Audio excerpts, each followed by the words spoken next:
অনেক দিন হয় ছোট মাছ খাওয়া হয় না, সেজন্য আজকে ট্যাংরা মাছ নিয়ে এসছে।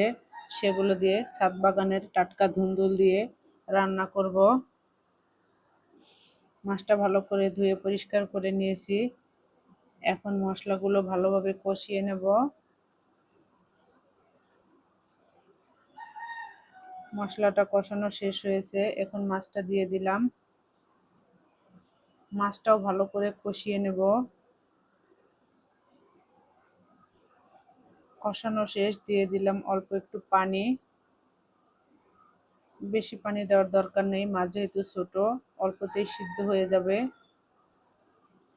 ভালো করে কষানো শেষ, এখন মাছগুলো উঠিয়ে নিচ্ছি। আর ওই মাছের ঝোলের মধ্যে দিয়ে দিচ্ছি একটু চিকন করে কাটা ধুন্দুল।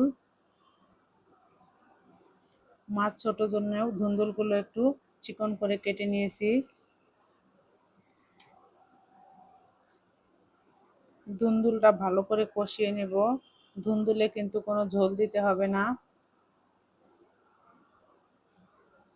এমনিতে অনেক ঝোল উঠেছে। টাটকা ধুন্দুলের জন্য আরো বেশি ঝোল উঠেছে। এখন দিয়ে দিচ্ছি ভাজা জিরার গুঁড়া।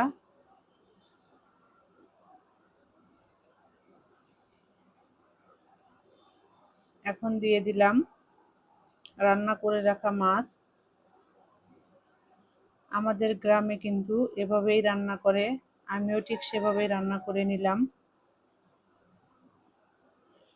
কে কিভাবে রান্না করেন অবশ্যই কমেন্টস করে জানাবেন। লবণটা কম হয়েছিল, সেজন্য একটু লবণ দিয়ে দিলাম। আজ এ পর্যন্ত। আল্লাহ হাফেজ।